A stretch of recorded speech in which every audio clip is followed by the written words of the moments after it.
nosso amigo, o pastor Cianuque Monteiro, e estou convosco sempre para levar até vós esclarecimento de assuntos ligados à religião, teologia, cultura, sociedade e política. Essa página é só para esclarecer.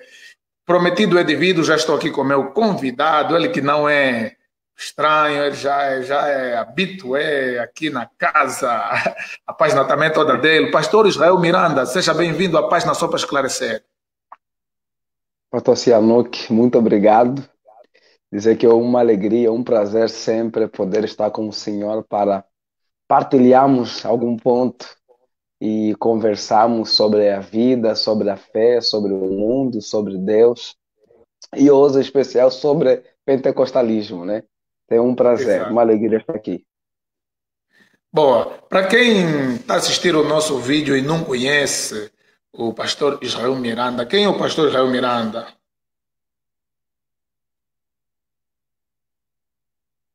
Pastor Israel, Ah, entendeu? entendi perfeitamente. Há sempre alguém novo do Brasil, de Moçambique ou de Angola. Ah, mas quem é esse senhor Israel Miranda? É brasileiro, é angolano, quem é? Eu sou angolano, Israel Miranda é meu nome, sou esposo da Sandra, pai do William Seymour Kabanga Manuel. Eu sou pastor aqui na cidade de Londrina, no Paraná, no Brasil, onde resido há 7 anos. Estou aqui num tempo de formação e também vivendo aqui até a conclusão do nosso tempo aqui no Brasil e então voltar para Angola. Eu sou também autor e tenho aí 2 livros escritos. O primeiro é Jesus Cristo, o Pregador e a Nossa Pregação. E o segundo é Pentecostalismos, tradição do Espírito com essência cristocêntrica. Eu acredito que é isso. É isso. Pastor Israel, de forma resumida, o que é que trata, já que hoje vamos falar sobre o tema do segundo título, o tema é o título do segundo livro, pode nos falar de Certo? forma resumida o que tratou no seu primeiro livro? Olha, o meu segundo livro, Pentecostalismo, tradição do Espírito com essência cristocêntrica, tem como foco central apresentar de forma histórica e teológica a essência cristocêntrica do movimento pentecostal. Digamos, este livro é formado por 3 sessões. A primeira sessão tem 4 capítulos, a segunda tem 2 capítulos e a terceira sessão tem 5 capítulos e um apêndice.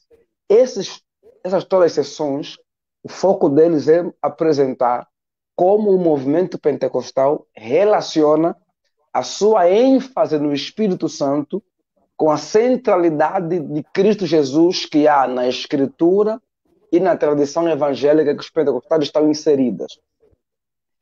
Embora o foco é trabalhar isso, as 3 sessões vão trabalhar essa proposta a partir de caminhos diferentes. A primeira sessão vai trabalhar o caminho das ênfases pneumatológicas de fato, digamos, as ênfases bem explícitas no Espírito Santo entre os pentecostais e como eles relacionam isso com o Espírito Santo. A segunda sessão vai trabalhar essencialmente aspectos bíblico-históricos de movimentos do Espírito na Bíblia e na história e a sua essência cristocêntrica, que, digamos assim, ajuda e demonstra que é possível pensarmos bíblica, historicamente, que ser pentecostal não impede de ser cristocêntrico. E já a última sessão são 5 capítulos. O foco é trabalhar aquilo que é mais explícito no movimento pentecostal, que aponta para a sua cristocentridade. Digamos, a primeira sessão são as partes mais explícitas que iriam talvez fazer alguém nos acusar de pneumatocêntricos e mostrar que não. A segunda sessão vai trabalhar o quanto bíblica historicamente ser o movimento do Espírito em nada compromete em ser cristocêntrico. E já a terceira sessão vai apresentar escancaradamente as ênfases mais cristocêntricas do movimento pentecostal. Então, se eu Bom, tivesse que resumir esse livro, pastor, seria uma convocação à igreja, tanto pentecostal quanto não, a não irmos para 2 extremos. o extremo do pneumonismo e o extremo do cristomonismo. O que é pneumonismo? A ênfase no Espírito Santo que negligencia a centralidade de Cristo. E o que é o cristomonismo? A ênfase em Cristo que negligencia o Espírito Santo. Então, esse livro é um convite à igreja a sermos pneumáticos cristocêntricos, onde enfatizamos o Espírito Santo com o foco de glorificar Jesus Cristo. Boa, boa. Olha, já está aí do outro lado o Hugo Jordão e a sua querida Tírcia Esmeralda Gomes Jordão. Aqui do Brasil está Jacira Aires, Deus abençoe, Bernardo Costa, Maria Severino. Muito abençoado. Bem, eu digo o seguinte: este livro do pastor Israel Miranda não é um livro para você ler apenas de forma devocional. Esse é um livro como estes livros que estão aqui. Esse livro que está aqui, por exemplo, este está aqui na primeira fila dos meus livros, chamam de livros de consulta. Livro de consulta não é aquele que você leu, não. São livros para você ir lendo, são livros para você pesquisar. E deixa eu já dizer já dei conta de quem vai ser o vencedor, porque já começou a partilhar, mencionar muita gente. Deixa-me dizer que já está o vencedor. Já podemos fazer sondagem. Acho que vai ser a Maria Severina, ela já está com muita força aí nas partilhas. São Jordão, seja bem-vinda, aula magna. Bem, é mesmo uma aula e por isso estou dizendo aqui. Este livro é um livro para você consultar, é um livro para você consultar, é um livro para você ir ao teu pastor e dizer: pastor, eu tenho um livro que vai ser muito bom se a gente estudá-lo para dar seminário à igreja. Mas se convidarmos o autor do livro, vai ser muito melhor.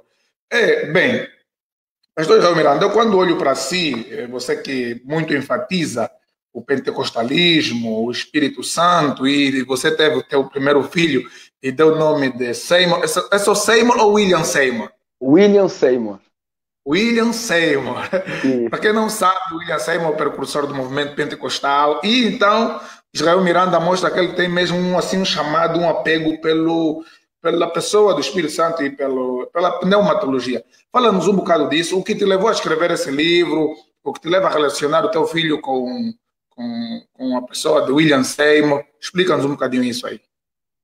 Esse livro ele é resultado do meu artigo de conclusão do curso de bacharel em teologia. E como é que surgiu? No último ano da faculdade de teologia, eu tive um embate com alguns colegas na aula de cultura brasileira. Não, cultura religiosa brasileira. O professor havia feito um questionamento. Os dons espirituais, ou então manifestações que são trocando. A igreja existe há 2000 anos. E os dons espirituais, características pentecostais, só surgiram no século passado. Como é que os pentecostais fundamentam historicamente a questão dos dons que eles creem? E os colegas, então, começaram a manifestar a leitura deles. E a maioria deles, quando pensava em pentecostalismo, falavam de quê? De alguém numa live falando em língua, profetizando, rodopiando. Eu falei: calma, vocês estão muito equivocados. Eu sou pentecostal. E não é isso. Isso é até, de certa forma, o extremo, né? De caricatura. E o que eu fiz, então? Eu falei: não, a gente pode trabalhar. E naquela época eu já estava pesquisando sobre o assunto, fazia uns 2, 3 anos. Então eu tinha muito recurso para mostrar que, historicamente, os dons espirituais sempre estiveram presentes.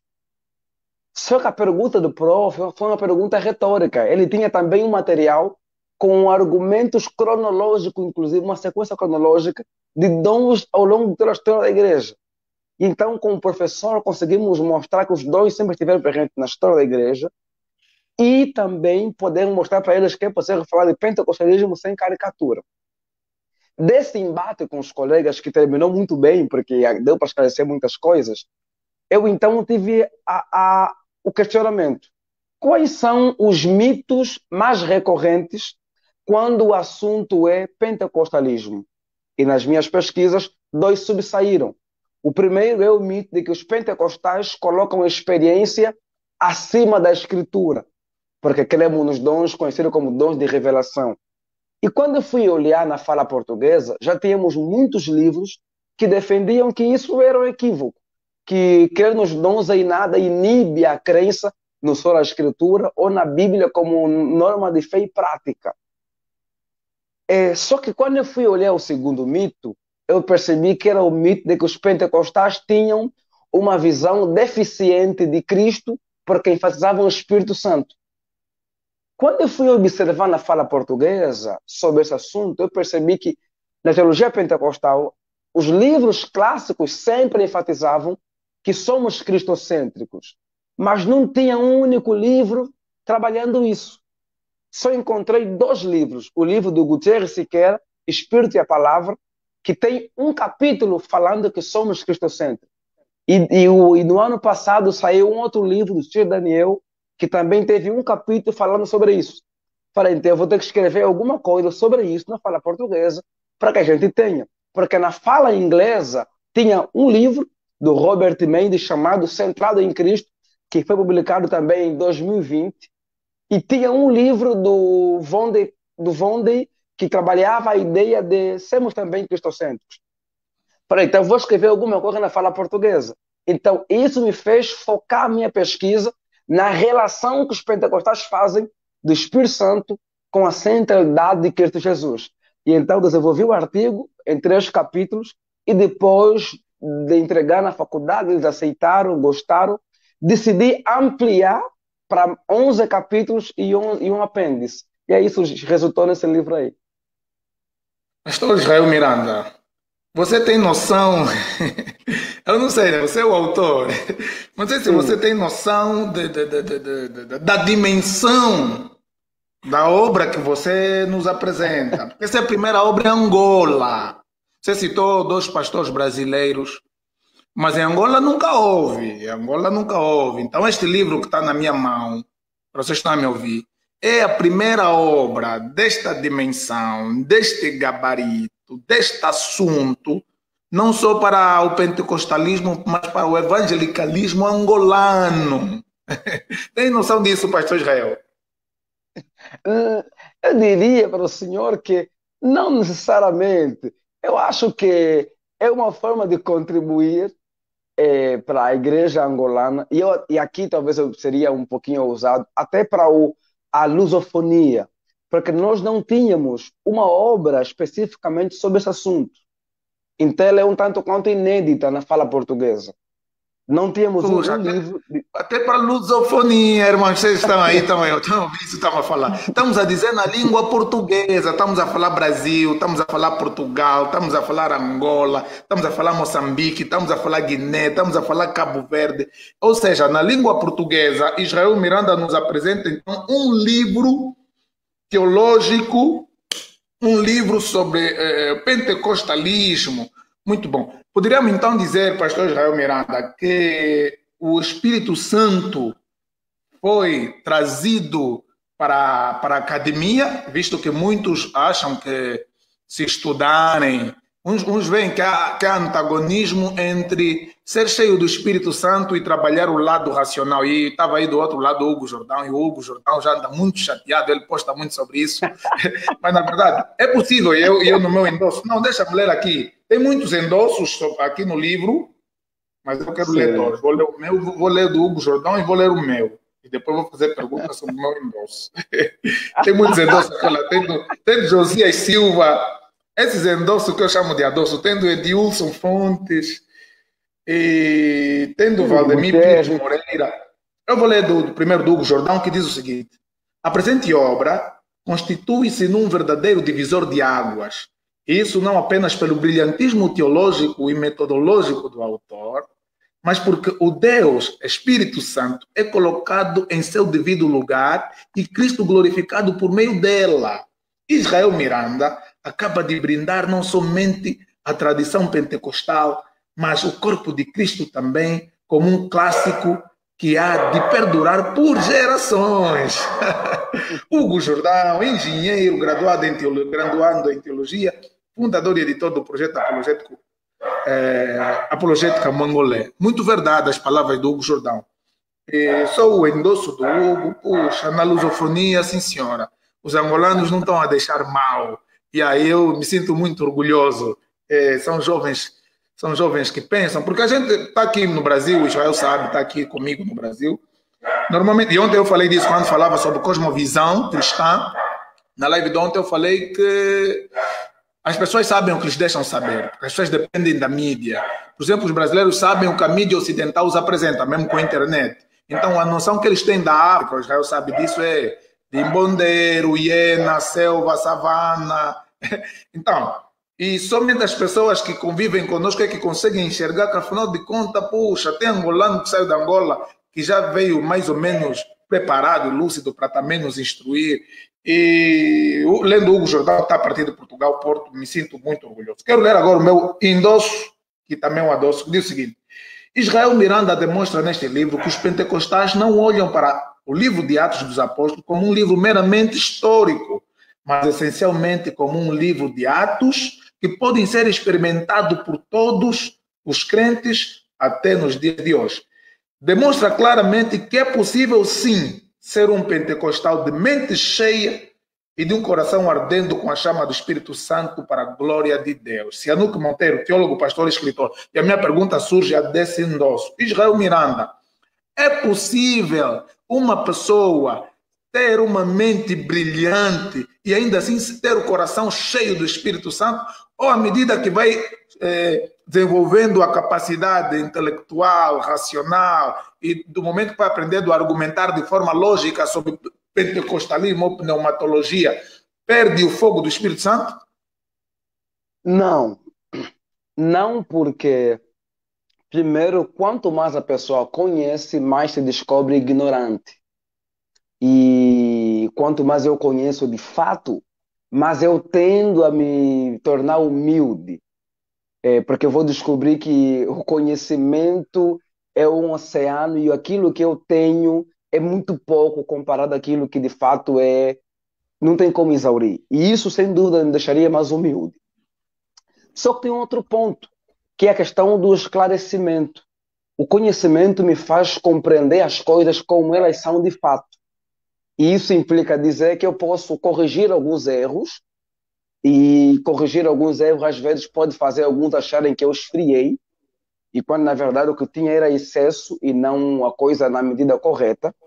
Mas o conhecimento me faz, ao esclarecer, também me faz melhorar. Me faz melhorar em que sentido? Porque eu não serei apenas alguém que está falando por experiência no sentido de viver. É alguém que compreende racionalmente. E a Escritura Sagrada, ela nos ordena isso. John Stott vai dizer que crer é também pensar. O caminho, e aqui é uma convocação aos pentecostais, é sempre pensarmos em quê?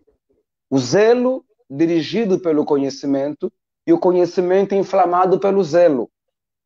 Então, o meu conhecer vai me ajudar a dirigir esse zelo que eu tenho. Porque zelo sem um conhecimento para dirigi-lo, eu posso ir para qualquer caminho, eu posso ir para um final terrível. Como a gente vê muita gente no nosso contexto em Angola.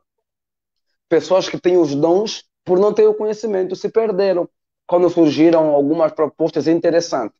Agora, quando eu conheço, eu consigo direcionar bem o meu zelo, direcionar bem o meu fogo, direcionar corretamente, ortodoxamente, aquilo que é o fogo do Espírito Santo que está no meu coração. Porque se não tiver essa busca pelo conhecimento, pela compreensão correta, eu me perco com muita facilidade. E quem não se preocupa com o conhecimento, ou então, no mínimo, com a compreensão das coisas cognitivamente, é alguém que está a desprezar sua tradição. Porque o movimento pentecostal surgiu numa escola. Em 1901, na Escola Bíblica Betel, em Topeka, no Kansas. Estavam estudando a Escritura, depois deles compreenderem cognitivamente o que era batismo no Espírito Santo, qual era a sua evidência. Assim, depois disso, eles foram orar, foram buscar o batismo no Espírito Santo para como tinham estudado. Então, eu entendo que o pentecostal, que entende o que é ser pentecostal, ele deveria compreender e depois buscar. Óbvio que é possível experimentar sem compreender, mas depois que eu experimento, eu preciso querer compreender aquilo que eu experimentei. Então, o conhecimento em nada apaga o fogo, em nada inibe o fervor do espírito. Antes, pelo contrário, quanto mais eu conheço, mais tendência eu tenho de ser humilde, porque eu descubro que eu não conheço nada. Bem, numa das conversas com alguns amigos meus no tempo da faculdade em Angola, conversávamos e um dos amigos meus falou algo que é real. Disse o movimento pentecostal é o movimento que mais cresce. Vamos falar no mundo, em particular em Angola. Bem, e muitas das vezes as pessoas pensam que o movimento pentecostal é o que mais cresce porque eles têm um sistema que é congregacional e que há autonomia, cada um chega num canto, abre uma igreja. Eu queria que o pastor Israel nos explicasse aqui. O movimento pentecostal cresce por causa da metodologia, da abertura de igrejas. Assim, o crente foi num bairro que não tinha uma igreja, sentiu que lá pode pôr uma igreja, põe, diferente, por exemplo, do sistema episcopal. Eu nasci, cresci metodista unido, onde o crente não tem autonomia para começar uma classe, nós chamamos classe. Mas depende da igreja construir e lá enviar alguém. Mas no movimento pentecostal, o crente nasceu um bairro agora, mesmo aqui no Brasil, nasceu um bairro, o crente vê que a escassez de igreja começa. A minha pergunta é, o movimento pentecostal é o que mais cresce, que mais se expande no mundo, com particularidade em Angola, por causa desta metodologia, ou porque há, na verdade, uma ação do Espírito Santo que podemos comparar com Atos, que vai dando números. Eram X de mil almas, eram X de mil almas, que por detrás da ação do Espírito Santo, Lucas enfatiza também números. Então, é o método usado que qualquer igreja pode usar, ou, na verdade, há uma ação mística aí, como diria Hugo, uma força, uma ação invisível do Espírito Santo? Uma coisa não anula a outra. Primeiro, uma das razões do crescimento do movimento pentecostal é, sem dúvida, a sua ênfase em um revestimento de poder para a missão. Digamos, a ênfase pentecostal no batismo no Espírito Santo, sendo um revestimento de poder que capacita o cristão para a missão, faz de qualquer crente pentecostal um evangelista. E, inclusive, aqui é uma crítica aos pentecostais em Angola e no Brasil, talvez nós não deveríamos consagrar ninguém a evangelista, no sentido de ter uma consagração evangelista, porque todos deveriam ser, óbvio que a gente entende que tem o dom ali de evangelista, mas todos deveriam ser vistos como evangelistas por causa dessa capacitação de ir para o mundo. Os pentecostais norte-americanos, por exemplo, da Assembleia de Deus, não ordenam evangelistas. Isso é um ponto. Mas vamos deixar para o outro lado ali. Então, essa capacitação do dons do batismo no Espírito Santo impulsiona os pentecostais para missões. Só que isso acaba indo para uma doutrina fundamental, que é qual? Como esse revestimento de poder é para todos, então isso recai numa doutrina protestante conhecida como sacerdócio universal de todos os crentes. Se todo crente pode ser batizado, então todo crente pode ser um missionário, pode ser um evangelista. Portanto, onde chega um crente pentecostal, chega um evangelista. E isso automaticamente coopera para o crescimento e para a expansão do movimento. E o que vai acontecer? Quando chega lá, sendo um cristão que não é preparado, que não é do clero, apenas com o poder do Espírito, ele tem uma mensagem o quê? Simples. E essa mensagem simples comunica ao público.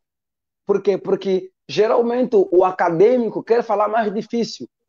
O público, o povo, o leigo é mais simples, porque não tem muita fundamentação. Então, a sua pregação é simples, é clara, e isso toca com mais facilidade ao público que também é simples. É por isso que os pentecostais cresceram muito nas periferias. Por quê? Porque alcançaram muito o povo mais simples. Hoje vai se crescendo em vários lugares, até mesmo nas cidades, mas começou muito na periferia por causa disso. Então, é uma mistura entre esse poder do Espírito com essa autonomia ou então liberdade que todos os cristãos acabam tendo, também com uma mensagem clara e simples e, sem dúvida, também com a ênfase em poder e milagre, com a ênfase em libertação, que acaba fazendo o quê? Tendo uma aplicação na vida das pessoas no dia a dia, em que a pessoa é transformada radicalmente. A Bom, falando ideia em desse poder. resultado. Porque as Uhum. pessoas, o que vai acontecer? O pai da família vai para aquele espaço pobre, ele era um bêbado, e quando chega lá, depois de um tempo, é transformado. E como é que isso acontece? Pelo poder do Espírito Santo. Boa, boa. Vejo aqui a imagem. Ah, a minha imagem tinha colado. E para vocês que estão nos a acompanhar, até nós em pneumatologia falamos de dois tipos de encontros: encontro de poder e o encontro de verdade. Existe aquele caso que é o encontro de poder, você num bairro e ganha almas, e demônios caem por terra porque as almas se rendem a Jesus. E temos o encontro de verdade, onde você vai doutrinar as almas, né? É preciso que um venha sempre interagindo com o outro. Já que o pastor Israel falou-nos de poder, deixa-me dizer o seguinte, e acho que você aborda mais ou menos também sobre isso no seu livro. É, a pergunta devia ser assim, mais ou menos. Pastor Israel, é possível alguém ser cheio do Espírito Santo, mas ter uma mensagem antropocêntrica ou egocêntrica? Ou seja, nos movimentos que nós vemos aí, de ênfase pentecostal ou no Espírito Santo, os tais líderes se dizem que eu tenho power, eu tenho poder.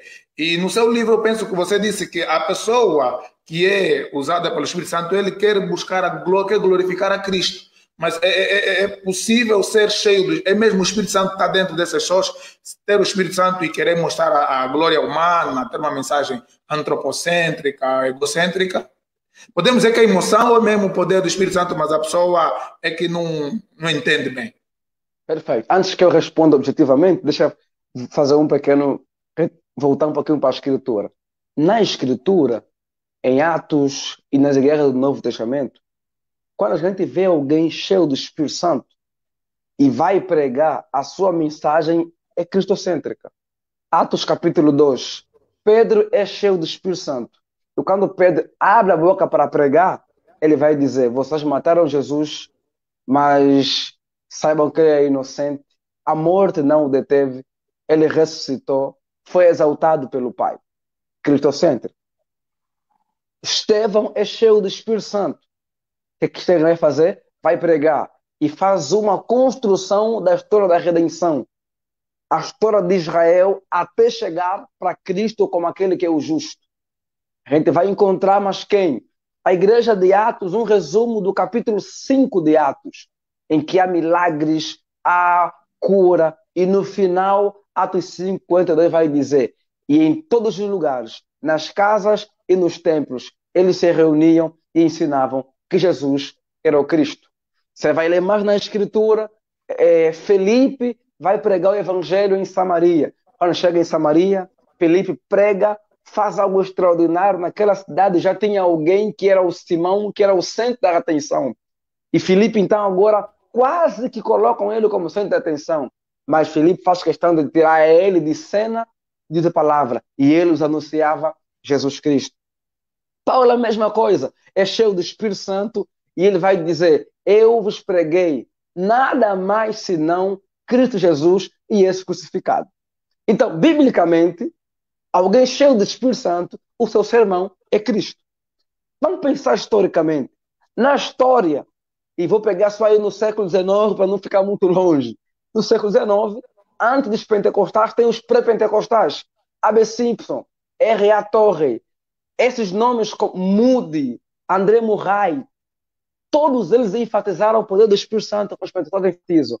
Se você ler livro do R.A. Torrey, por exemplo, Torrey tem livros sobre na escola de oração com Cristo.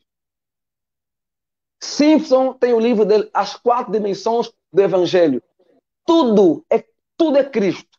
Quer dizer, homens cheios do Espírito, e o tema deles é Cristo.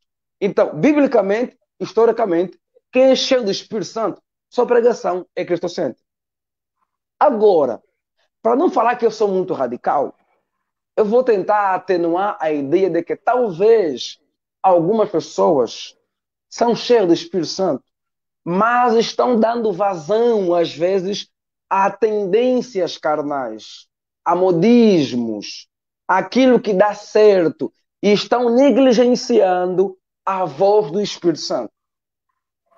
Então, eu diria que se alguém se diz cheio do Espírito Santo, e de fato é, e a sua pregação não for cristocêntrica, ele é alguém que está não dando ouvido ao Espírito Santo, está desprezando, negligenciando a ação do Espírito, a voz do Espírito, porque o Espírito Santo, Jesus disse, quando viria, me glorificaria. Então, colocaria Cristo no centro. A estes irmãos, o convite e a convocação é: seja atento à voz do Espírito Santo, porque o Espírito Santo, a pregação que ele vai nos colocar no coração, é sangue para exaltar a pessoa de Cristo Jesus. Boa, tem uma pergunta aqui do Maximário, eu acho importante. Ele pergunta: Pastor Cianuco Monteiro, por favor, pergunta ao pastor Israel Miranda se é possível o movimento reformado engolir o movimento pentecostal. Ele não colocou em Angola, mas vamos em Angola. Pelo facto da literatura reformada estar a ser muito consumida por pentecostais. É possível isso acontecer? Eu diria que dizer que é possível ou não fica muito complexo, porque a gente não sabe de futuro. O que eu posso dizer é que é difícil. Por que é difícil? Porque, embora o material reformado chegue em Angola, também cada vez mais vai chegando material de teologia pentecostal em Angola. E como é que a gente consegue perceber isso? Por causa da internet. A internet tornou muitos pentecostais angolanos, colocou muitos pentecostais angolanos em contato com pentecostais do mundo, com pentecostais norte-americanos, com pentecostais principalmente brasileiros. Boa parte dos que estão aqui que são pentecostais conhecem hoje autores pentecostais brasileiros pela internet.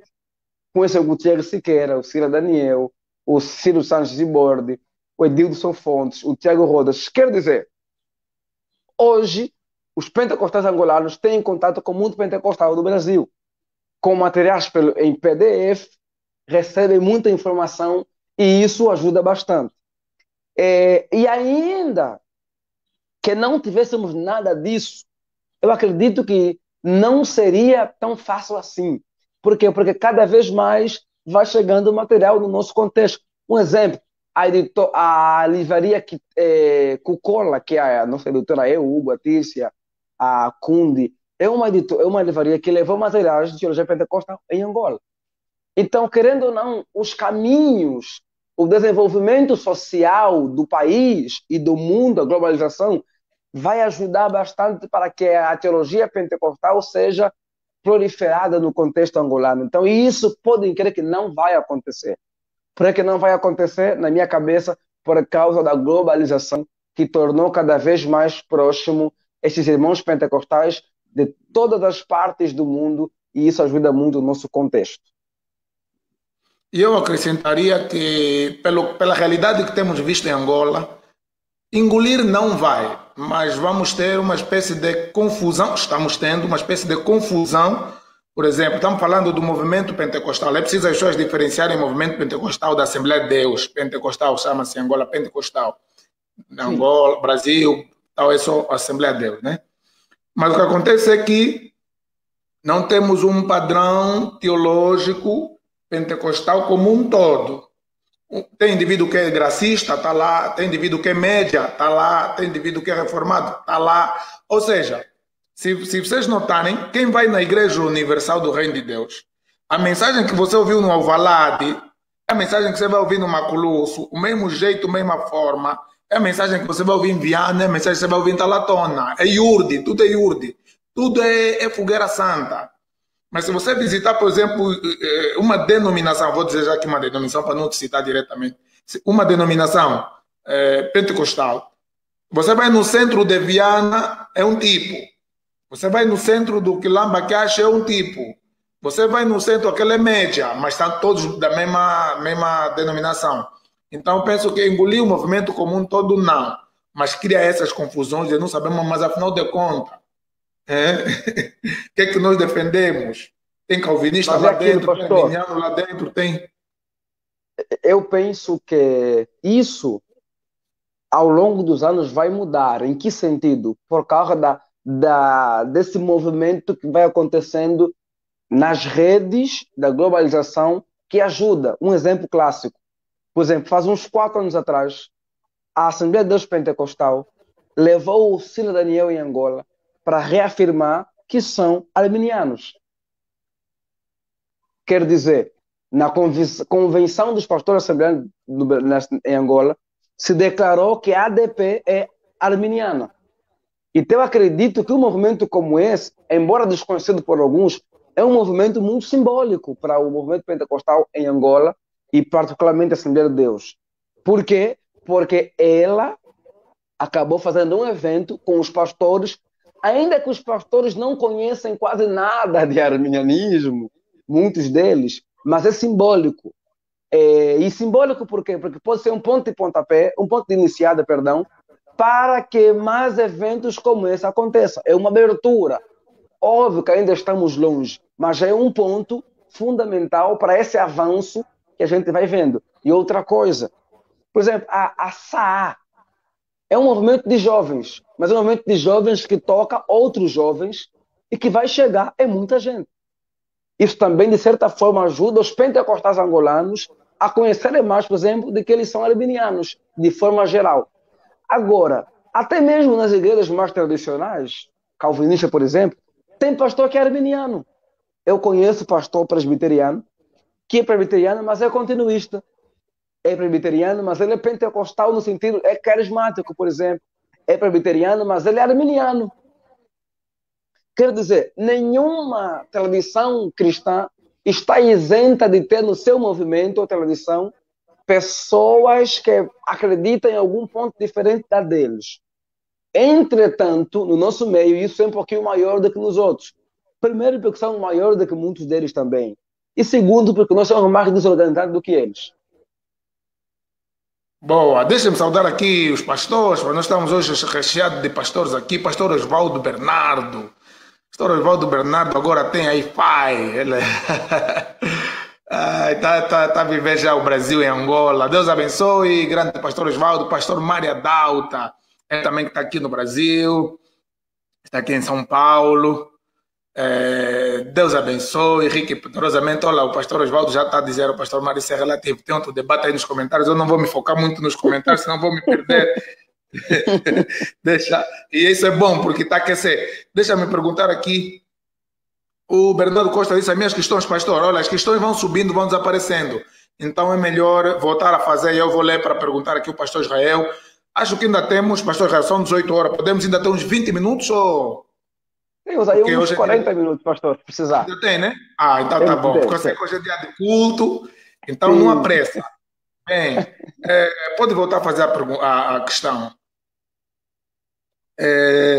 Pastor Israel, eu poderia dizer que este seu livro é uma fusão de cristologia e pneumatologia? Sim, poderia. Poderia, por quê? Porque eu entendo que a identidade que define bem o que é ser pentecostal é a expressão pneumático cristocêntrico. A gente chama o movimento pentecostal de movimento do Espírito. Na história, os pentecostais já foram chamados, por exemplo, de movimento de Jesus. E também na Europa já foram chamados de da segunda vinda. Eu entendo que a melhor definição para que suporta bem o que é ser pentecostal é a expressão pneumático cristocêntrico. Por quê? Porque nós enfatizamos de fato o Espírito Santo. Mas essa ênfase no Espírito Santo tem um propósito: centralizar Jesus Cristo. Portanto, o Espírito Santo está sempre auxiliando o senhorio, o Cristo Jesus, nessa missão que é a Missio Dei. A Igreja de Cristo vai cumprir o ID, centralizando Cristo como mensagem, mas sempre auxiliados pelo poder do Espírito Santo. É como disse, ou como foi o tema da 8ª Conferência Pentecostal Mundial, que ocorreu no Brasil em 1968 e 4, não falha a memória, que era o Espírito Santo glorificando a Cristo. E na época, quando escreveram um livro dessa conferência, o teólogo brasileiro que é Emílio Conde, ele vai dizer: nenhum outro tema das conferências anteriores foi tão pentecostal quanto esse. Porque nenhum outro tema identificaria tão bem o que é ser pentecostal como o tema o Espírito Santo glorificando a Cristo. Por quê? Porque o movimento pentecostal surge com um movimento de protesto à negligência à pessoa do Espírito Santo. Então, nós surgimos com um movimento que quer colocar o Espírito Santo no seu devido lugar. Que lugar? A sala em que já estavam o pai e o filho. E quando surge o movimento, diz que onde estão o pai e o filho, também temos que colocar o Espírito Santo. Então, esse é um trabalho de cristologia e pneumatologia. A relação entre o filho e o Espírito Santo. E Boa, boa. futuramente eu pretendo crescer nesse livro um capítulo em que eu vou trabalhar bem o cuidado bíblico dessa relação de Cristo com o Espírito Santo, trabalhando Cristo como sendo o ungido do Espírito. O Bernardo Costa já voltou a fazer a sua pergunta e pergunta por que pentecostalismo? Por que pentecostalismo? Ah, ok. Por que pentecostalismo com S entre parênteses como se fosse plural, né?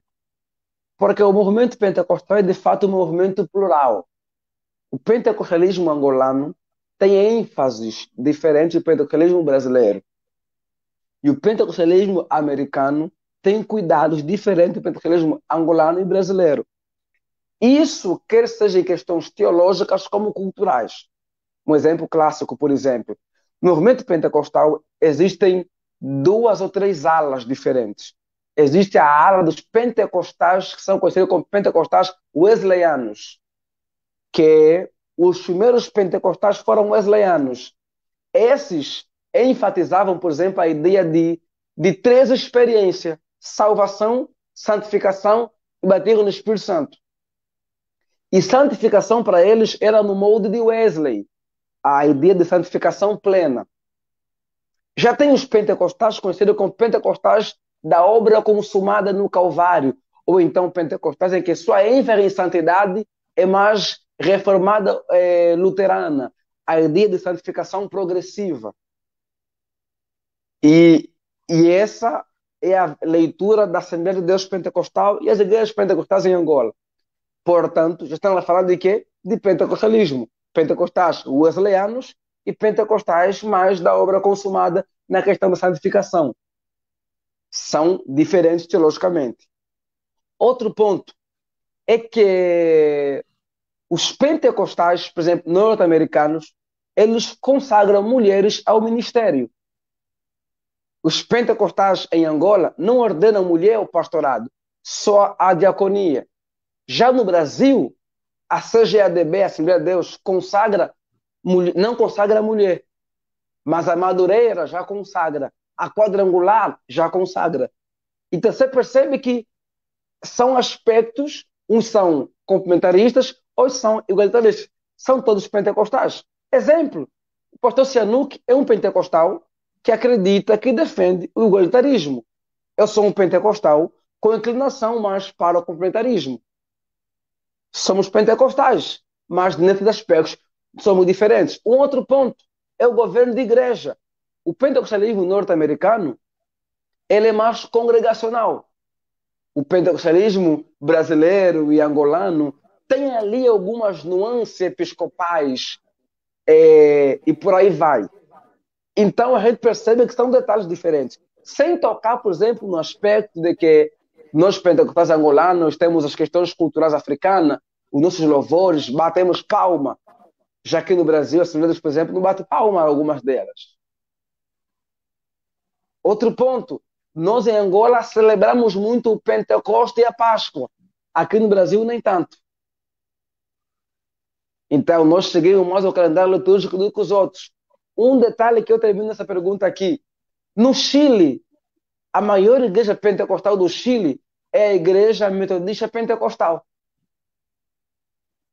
Quer dizer, eram metodistas wesleyanos que experimentaram o Pentecoste e viraram que foram expulsos do metodismo tradicional e viraram metodista pentecostal.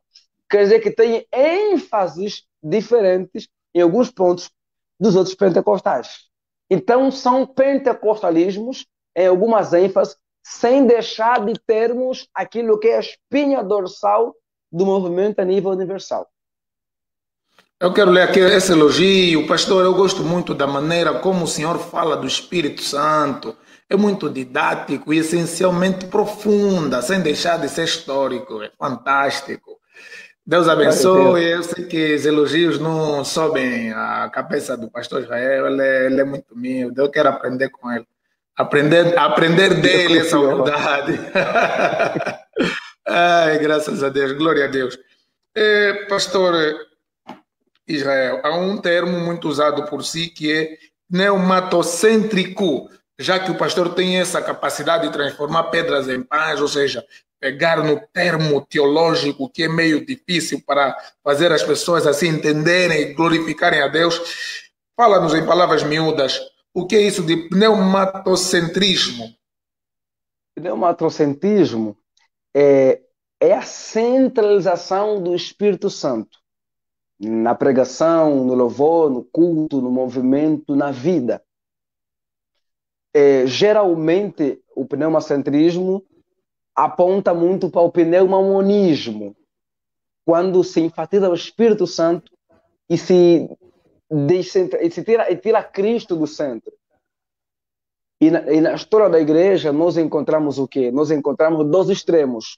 O extremo daqueles que colocaram o Espírito Santo no centro e negligenciaram a pessoa de Cristo, e o extremo daqueles que foram cristomonistas, que tiraram o Espírito Santo do auxílio de Cristo e só colocaram Cristo no centro. Então, nós pentecostais não devemos jamais ser pneumatocêntricos. Não devemos jamais enfatizar o Espírito Santo como o tema central. Mas por que não? Porque na Escritura, sempre o Espírito Santo está relacionado a centralizar Cristo. Algo que eu gosto de um teólogo pentecostal chamado Roger Strontar. Strontar vai dizer que o Espírito Santo ele é cristológico. Como assim é cristológico? Quer dizer, o Espírito Santo ele é humilde. Ele não tem a pretensão de se autopromover. Ele tem ele deseja, a ação dele é glorificar Cristo, é colocar Cristo no centro.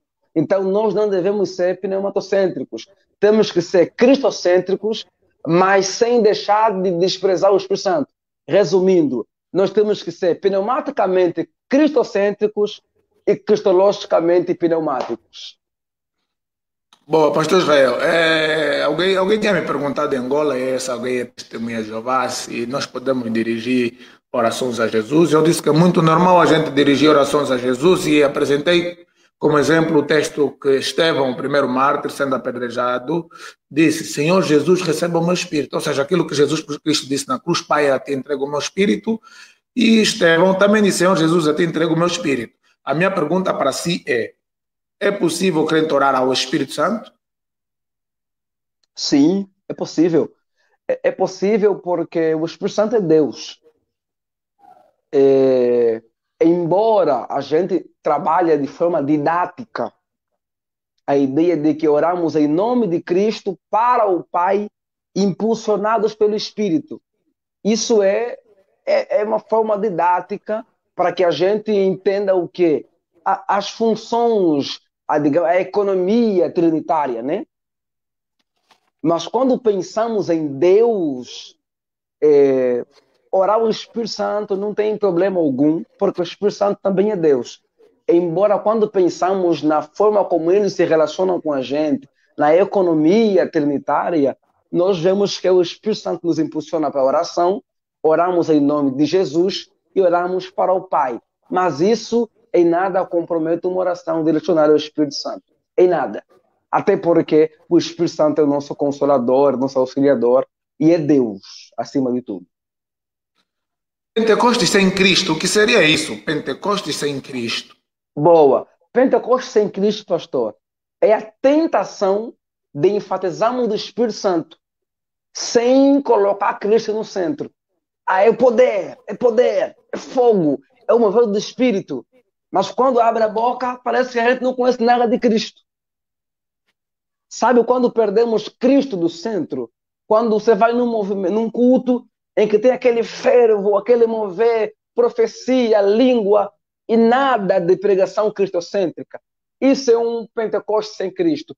E Pentecostes sem Cristo, ele sempre será vazio, sempre será fanático, ele nunca contempla o próximo, sempre será egolátrico, sempre estará voltado para nós mesmos. Exibicionismo. Agora, o verdadeiro Pentecoste, o bíblico, depois que eles são cheios do Espírito Santo, Pedro abre a boca e ele vai dizer: Cristo foi morto sendo inocente. Cristo ressuscitou no terceiro dia. Cristo foi exaltado para o Pai. E arrependam-se, porque Cristo brevemente voltará. O verdadeiro Pentecoste, ele sempre é cristocêntrico. Jamais sem Cristo. Jamais sem Cristo, né? Bem, pastor, fala-nos um bocadinho sobre o batismo do Espírito Santo. Já estamos falando do Espírito Santo, estamos falando do pentecostalismo.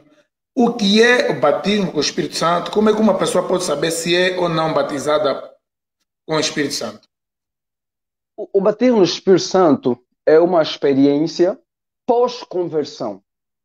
Que significa o quê? Que é possível alguém ser cristão, ter o Espírito Santo e não ser batizado no Espírito Santo. Isso na terra pentecostal. Então é uma experiência posterior à conversão. E é uma experiência de revestimento de poder. Então é uma experiência que alguém vive com o Espírito Santo, sendo revestido de poder com o propósito missionário, com o propósito de capacitação para testemunhar Cristo. E essa experiência, ela é marcante.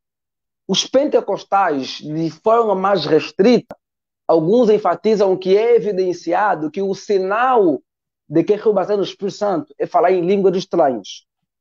Mas há pentecostais que têm uma visão mais ampla e enfatizam que é o meu caso. Qual é o meu caso? Eu creio que a evidência de batismo no Espírito Santo é uma fala inspirada, é uma elocução inspirada.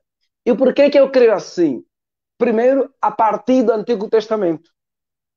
Porque no Antigo Testamento, geralmente, quando alguém era cheio do Espírito Santo, a evidência era o quê?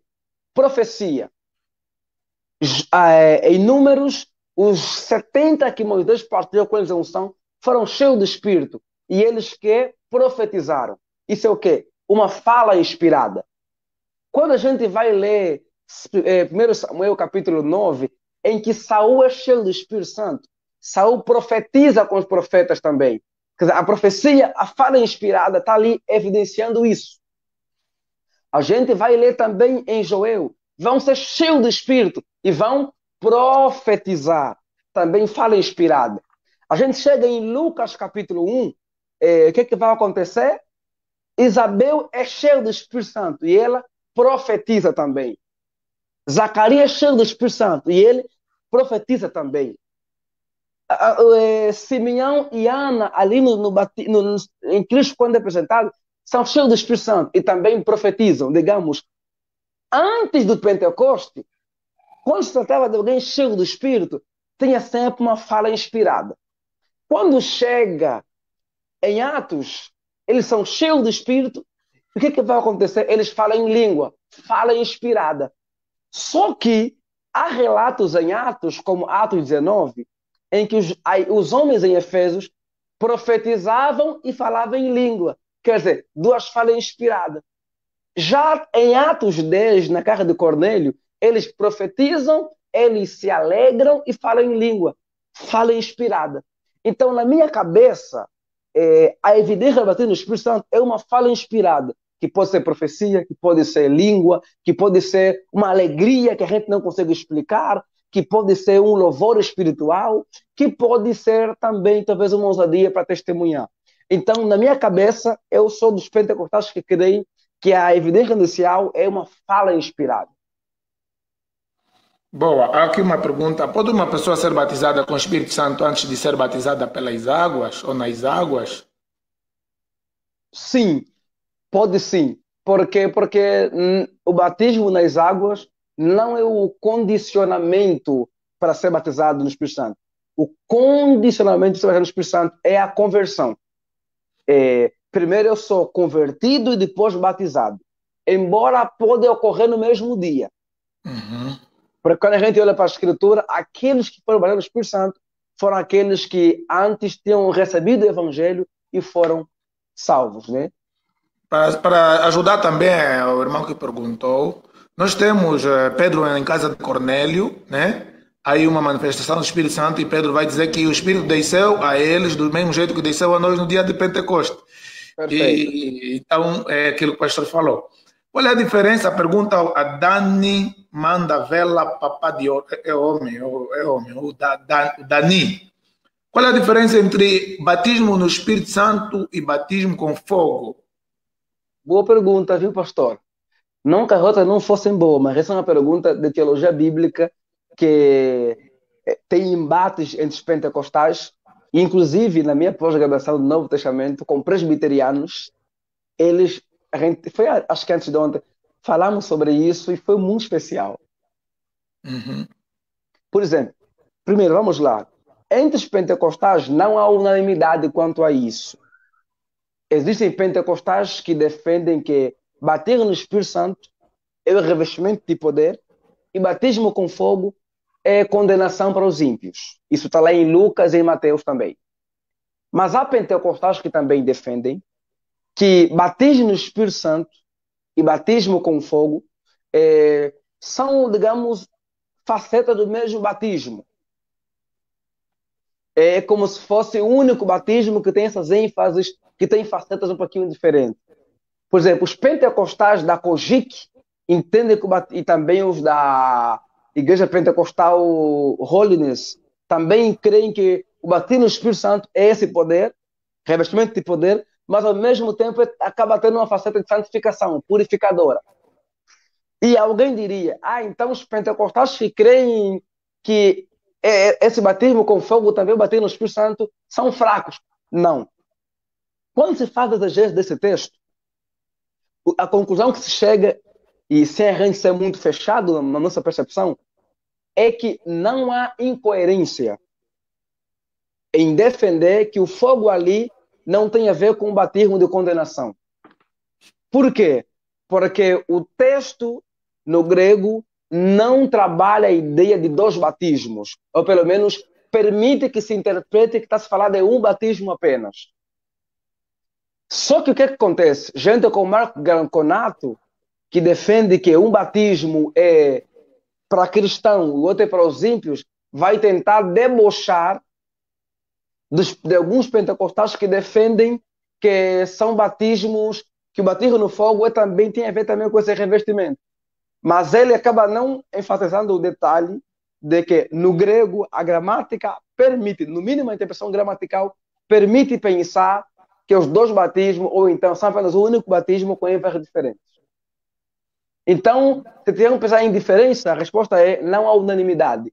Para alguns é um batismo único e para outros são dois batismos, um para cristãos e o outro para ímpios. Bem, eu vou fazer uma pergunta que vai ser a minha última pergunta e depois vou fazer a pergunta do Maximário. Eu queria que o pastor Israel Miranda nos falasse um bocadinho sobre a cristocentridade na teologia de William Joseph Seymour. Pode nos falar um bocadinho primeiro sobre a vida e obra de William Seymour, para quem não conhece, e a vida e obra de William Seymour. E depois o pastor também pode nos falar sobre esse subtema, né?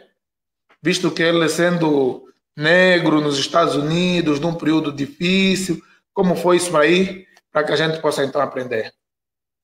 William Seymour foi filho de ex-escravos, os pais de Seymour foram escravos e aproveitaram uma oportunidade que surgiu no contexto que viviam para se tornar, o pai dele virou militar para fugir da escravidão, e o Seymour então nasceu num contexto de muito catolicismo e também de religiões afro-americanas, né, digamos assim.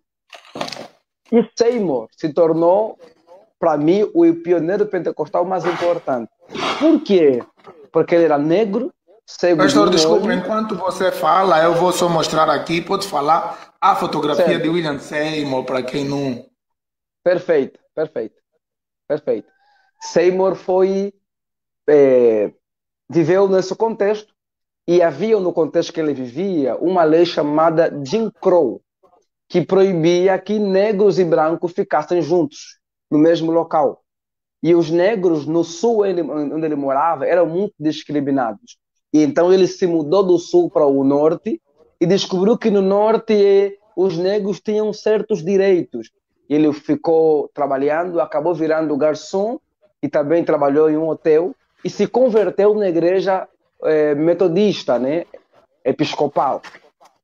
E ele foi tendo contato com o pessoal mais do movimento de santidade, até que, em 1903, ele vai para Houston, ver sua família, e acaba tendo contato com uma mulher chamada Luz Farron, que era uma pastora, e ele vai trabalhar um pouquinho com ela, vai pregar na igreja dela, e essa mulher vai receber um convite para trabalhar como governanta na casa de Parham.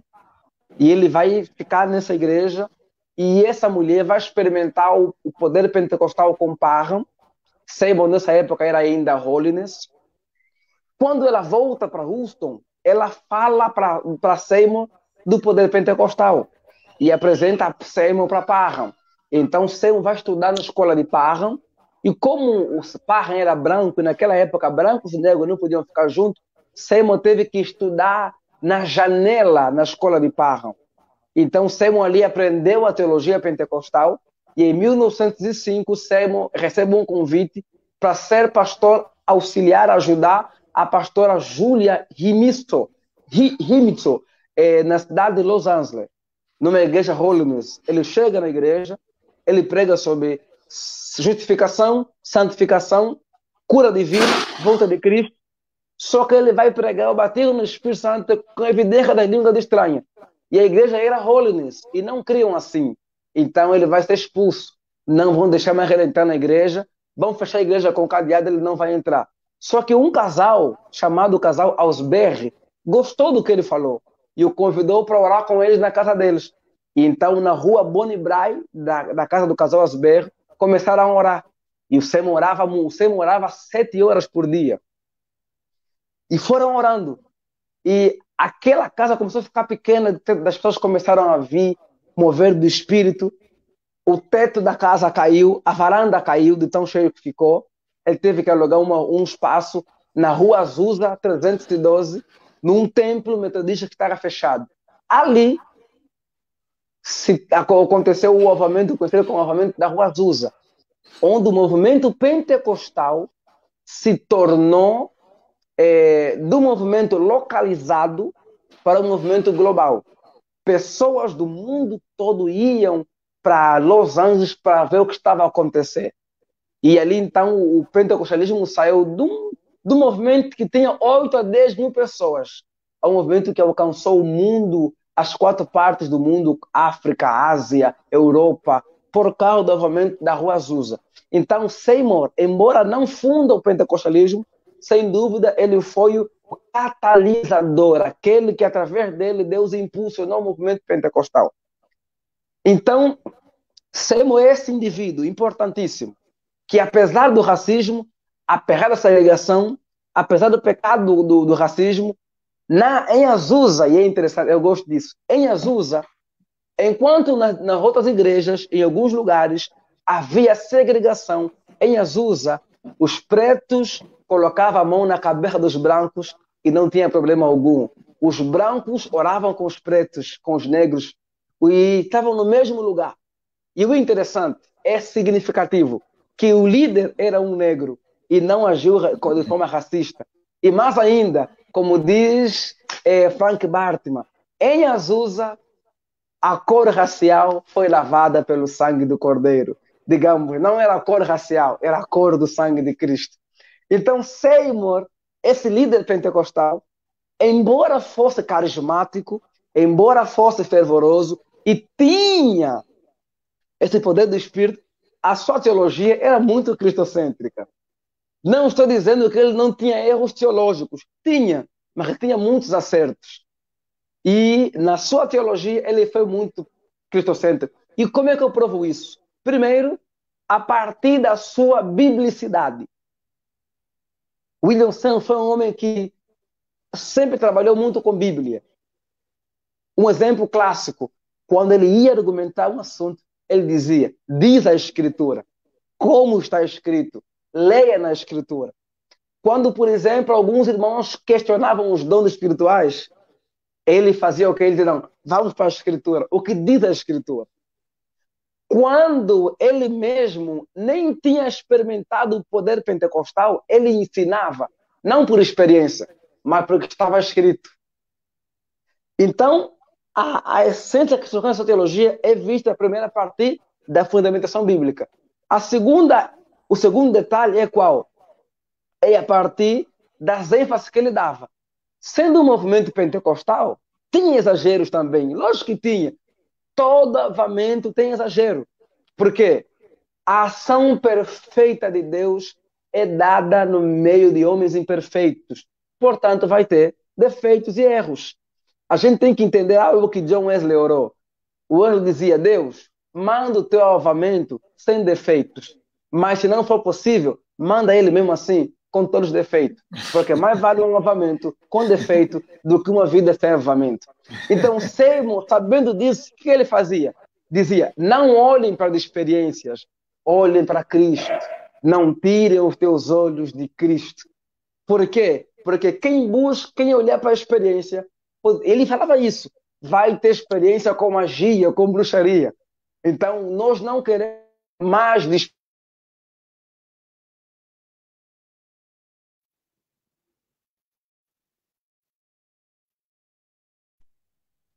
Outro ponto também de quando ele foi cristocêntrico é o quê?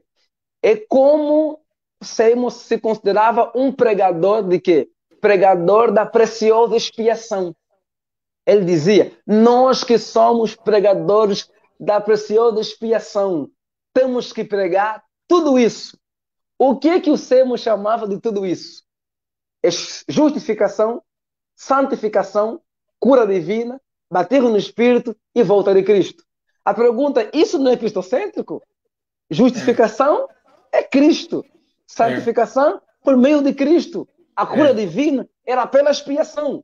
A segunda volta era de Cristo. E o batismo é o Cristo que batizava. Então, o William Seymour foi um pregador muito cristocêntrico, embora enfatizava o poder do Espírito Santo.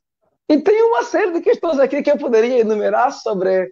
Mas uma coisa, eu como tenho uns quadros, a minha filha um dia pediu, papai, tira esse quadro daí, esse tio dá medo. Eu expliquei para ela, não, não é medo. ela viu o olho, eu falei, não, ele sofreu de uma doença que chama-se variola. Infelizmente, naquela altura ainda não tinha cura. Pode nos falar um bocadinho sobre essa questão na vida de William Seymour? Sim. O Seymour foi muito pobre, né? Como eu disse, foi filho de escravos. E quando ele cresceu, ele fugiu da sua região por causa do racismo e das dificuldades que os negros tinham naquele contexto. Então ele foi procurar melhoria de vida na região norte.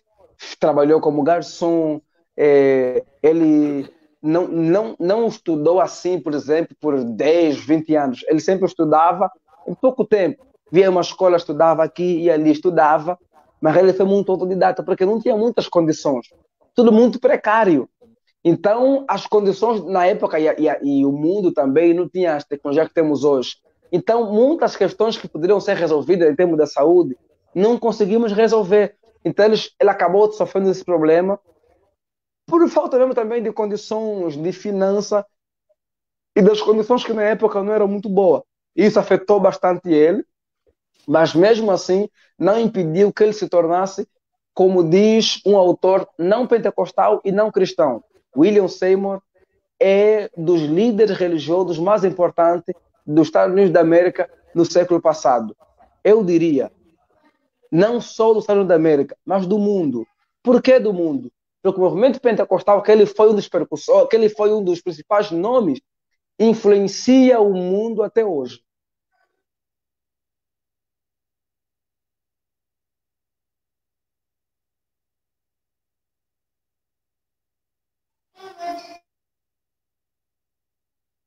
Consegue me ouvir, pastor? Pastor Israel, eu estou ouvindo sim, eu estava aqui no mute. O Maximaro fez uma pergunta. O que é que acha da FATAD? Ok. Olha, primeiro é que eu não conheço a de Angola. Eu tive contato com a ETAD eu me lembro que meu ensino básico de teologia eu fiz com o reverendo Correia, e ele me deu aula com materiais da ETAD. Se a FATAD tem conteúdo bom como a ETAD, então eu diria que é boa. Agora, tem gente que se formou lá que é muito boa, como o pastor Cianuque, por exemplo. Como eu não conheço ainda de perto, eu não posso falar com muita propriedade. Mas o que eu penso enquanto pentecostal e enquanto cristão? Quanto mais faculdade teológica tivermos em Angola, melhor. Por quê? Porque o nosso país é carente de faculdades. Alguém disse, mas lá o material é muito pobre. Mas vale ter uma faculdade com material pobre do que não ter faculdade. Então, o mínimo que essas faculdades podem fazer é o quê? É nos despertar para que a gente tenha algum material básico para que a gente continue estudando, buscando material fora da faculdade.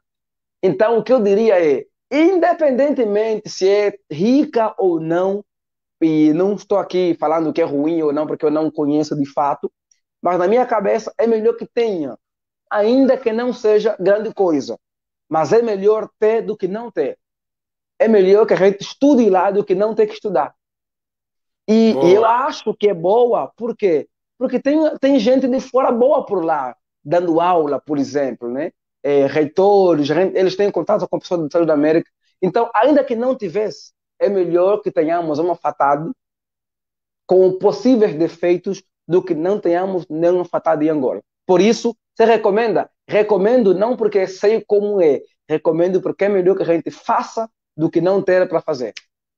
Boa. Não, e eu recomendo porque lá estudei, lá Perfeito, passei, ótimo. tive o privilégio de fazer parte da primeira turma ministrada na Fatada. Aquilo também foi Deus, que as pessoas perguntam para mim como é que eu estive lá no meio dos pastores.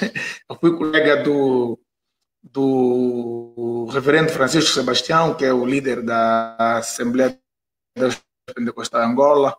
Fui colega do pastor Zeca, pastor Jaime, figuras preeminentes na Assembleia de Deus Pentecostal de Angola, e professores, doutor Carl Gibbs, os pastores que levaram, os missionários que levaram a Faculdade Teológica em Angola são os mesmos que trouxeram no Brasil. Trouxeram a Faculdade Assembleia de Deus no Brasil e são os mesmos que levaram em Angola. Doutor Gibbs, temos lá, doutor Gibbs já está aposentado, já jubilou, temos aí o Harry Osland. O pastor Paulo Branco fez live comigo, fez live com o pastor Israel Miranda, é português, um grande professor. Tivemos professores do Canadá e uns bons alunos, como o pastor Jaime, pastor Zé Cacité aqui, tem o Joaquim, que foram escolhidos para serem docentes. Eu não vou falar do meu caso porque alguém soprou para mim que houve uma reunião, mas convidamos o Cianuque, não convidamos, mas não, ele não é dos nossos, não é da Assembleia de Deus, não é daqui, mas esse é um outro assunto. A última pergunta mesmo já, depois vamos para breves considerações, o Bernardo Costa, para não ficar no ar. Quanto à hermenêutica, além das 3 escolas do pentecostalismo clássico, existem outros tipos de pentecostalismo? Existe uma convenção pentecostal internacional? Qual é a discordância entre Seymour e Charles Fox? Pastor Cianuque Monteiro, são as minhas questões. Correto. Para responder já todas elas, pastor, é isso? Dele, sim. Do Bernardo, né? Vamos lá. Eu espero que eu consiga responder, porque foram muitas perguntas. A primeira, vou usar essa primeira. Existe uma convenção internacional pentecostal? Sim. Existe a famosa Pentecostal Fellowships, alguma coisa assim, que é a Fraternidade Pentecostal Internacional, que organiza a Conferência Pentecostal Mundial. A Conferência Pentecostal Mundial foi organizada na Suíça por teólogos pentecostais como o nome fugiu agora, o Donald G, o senhor, e o outro também, o senhor Pentecoste, que é o Duplessis, e desse movimento surgiu uma organização pentecostal internacional que organiza de 4 em 4 anos uma conferência pentecostal internacional. A última, por exemplo, acho que foi 2016, ocorreu aqui no Brasil. Nós em Angola, nós estamos muito longe, né, da realidade, os nossos cotas muitas vezes, infelizmente, acabam não se envolvendo muito com isso. Seria muito bom se tivéssemos representantes também nesse contexto.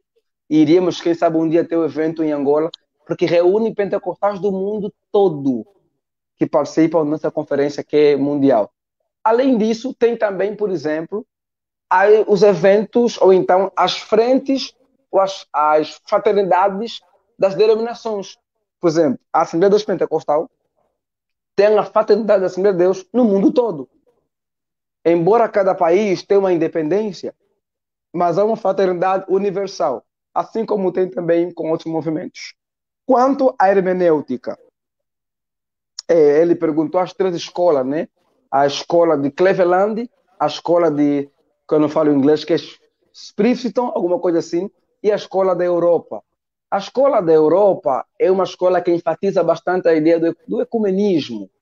A escola de Cleveland enfatiza muito a hermenêutica mais contextual ou experiencial. E a escola de Spiriton, alguma coisa assim, que é da Assembleia de Deus, enfatiza mais a hermenêutica histórico-gramatical, mais evangélica, né? Então, e tem também hoje uma outra escola pentecostal, que é a da Filipina. São as 4 principais escolas pentecostais no mundo. Na Europa, nos Estados da América tem 2, e na Ásia tem a das Filipinas. Tem também outros lugares, mas em termos de produção acadêmica, essas são as 4 que mais se destacam. Qual foi a discussão? Ele perguntou qual foi a... William Seymour e o Charles Parra, Fox. né? Olha, alguns historiadores dizem que o Parra ficou com... Quer dizer, é interpretação. Que o Parra ficou com ciúme do destaque que Seymour e Azusa ganharam. Por quê? Porque o Parra funda o movimento, o Parra ensina Seymour, e Seymour se torna mais destacado que Parra. E isso, de certa forma, causa ciúme para ele. E quando o Parra vai para Azusa, o Parra vai ridicularizar Azusa. Alguns dizem por racismo, porque o Parra era branco e acabou agindo de forma racista. E por causa dos atritos que teve entre Parra e Seymour, acredita-se que isso foi a causa de por que Seymour mudou seu posicionamento com relação a um ponto fundamental. Eu acredito que pode não ser isso. Mas qual é o ponto? É a leitura da evidência inicial de bater no Espírito Santo. Parra dizia que era ao falar em língua estrangeira.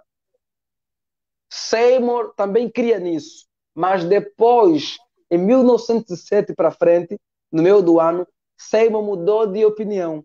Seymour passou a enfatizar que não era uma das línguas, mas era o amor de Deus. Tipo, mais amor por Deus. Então, essa foi a principal diferença entre Seymour e o Parham, teologicamente falando. Mas tem aí também os atritos que eles tiveram, que o Parham acabou ridicularizando a Azusa por causa das experiências pentecostais que teve lá, que ela acabou ficando escandalizada e talvez foi por racismo, como alguns entendem. Boa, boa. E há outras histórias que a gente ouve falar de Parham. Uns dizem que pertenceu àquela sociedade secreta racista, o Klux Klan. Sim, mas na não, verdade o Parham... Isso, o Parham tem ali algumas manchas no seu nome, de moralidade, inclusive. Alguns chegam a acusá-lo, por exemplo, de homossexualidade também, mas não é algo concreto. O do racismo também, há autores que tentam mostrar que não é bem assim, mas há autores que afirmam que foi de fato. Bom, o que é bom dura pouco. Estamos numa live de 1h e 24 minutos. Alguém já escreveu aí, vamos fazer vigília. Bem, eu prometo trazer novamente aqui o pastor Israel Miranda. Pastor Israel, aqui publicamente, você vai aceitar uma segunda via para a gente. Tem perguntas aqui que não vamos poder responder. O embaixador da RDC Angola, ele está na província do Namibe, pergunta, só vou ler mais outro dia. Ele fala para o pastor Israel falar um bocadinho sobre pentecostalismo versus neopentecostalismo. Sei que o pastor domina muito isso. Os pentecostais na Ásia estão muito em frente no que diz respeito ao evangelismo, Max Mário.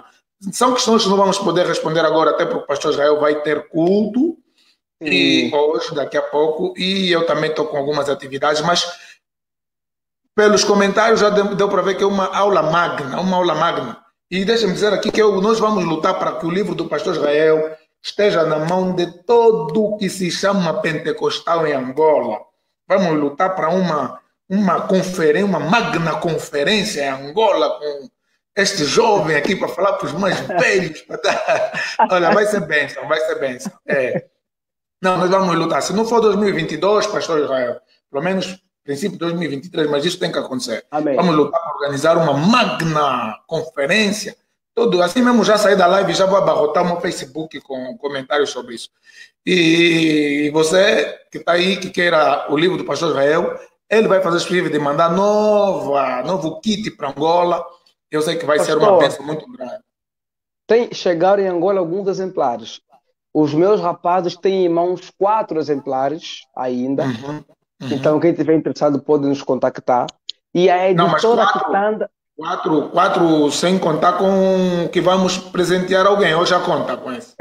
Eu acho que sem contar esse. Acho que sem contar. Tá bom.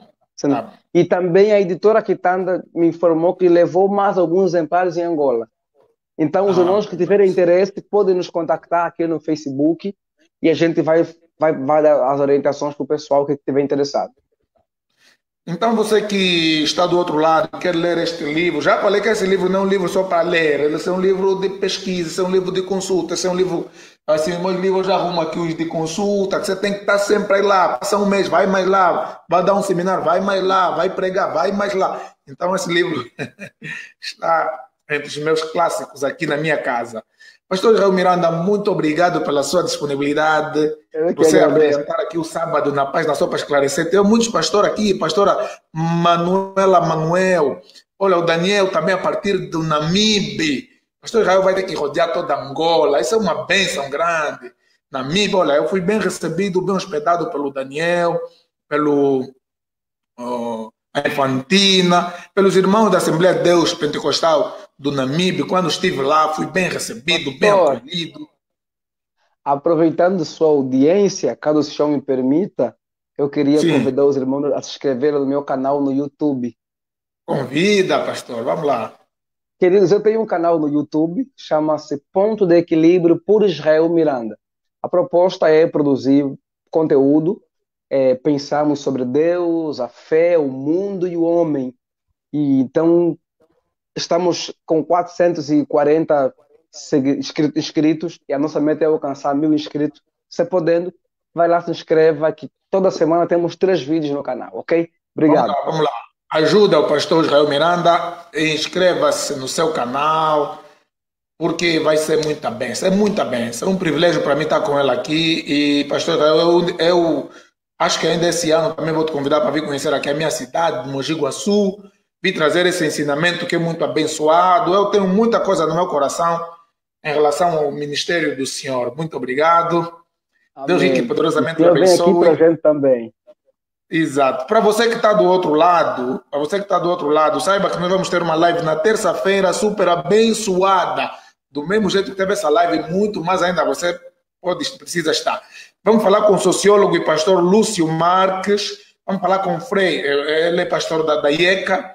Vamos falar com o Frei Joaquim Angalo, que é Frei católico. Vou estar com o meu grande amigo Hugo Jordão e nós vamos falar sobre o estado da nação angolana. Ouvimos a entrevista do presidente da República, João Lourenço, ouvimos também a entrevista e a conferência de imprensa do presidente do meu partido na oposição, Adalberto Costa Júnior, e estaremos aqui, né, como religiosos para dar também o nosso ponto de vista de qual é o real estado da nossa nação que se chama Angola. Essa é a página só para esclarecer. Estamos aqui a abordar assuntos ligados à religião, especificamente à teologia, à política, à sociedade e cultura. Muito obrigado, Deus a todos abençoe rico e poderosamente. Não vou poder ler nome por nome porque hoje a live bombou, estava muito cheia e nós vamos presentear com mais livros. Pastor, pode despedir os nossos amados amigos. Amém. Queridos, um prazer estar aqui com vocês. Obrigado, pastor Sihanouk, pelo convite, pela oportunidade de podermos conversar sobre este assunto. E aos irmãos fica o apelo que vivamos, enquanto cristãos, de forma pneumática cristocêntrica, onde enfatizamos o Espírito Santo com a centralização de Cristo Jesus, na vida, no culto, no louvor e na nossa teologia. Pensa, Deus abençoe a todos.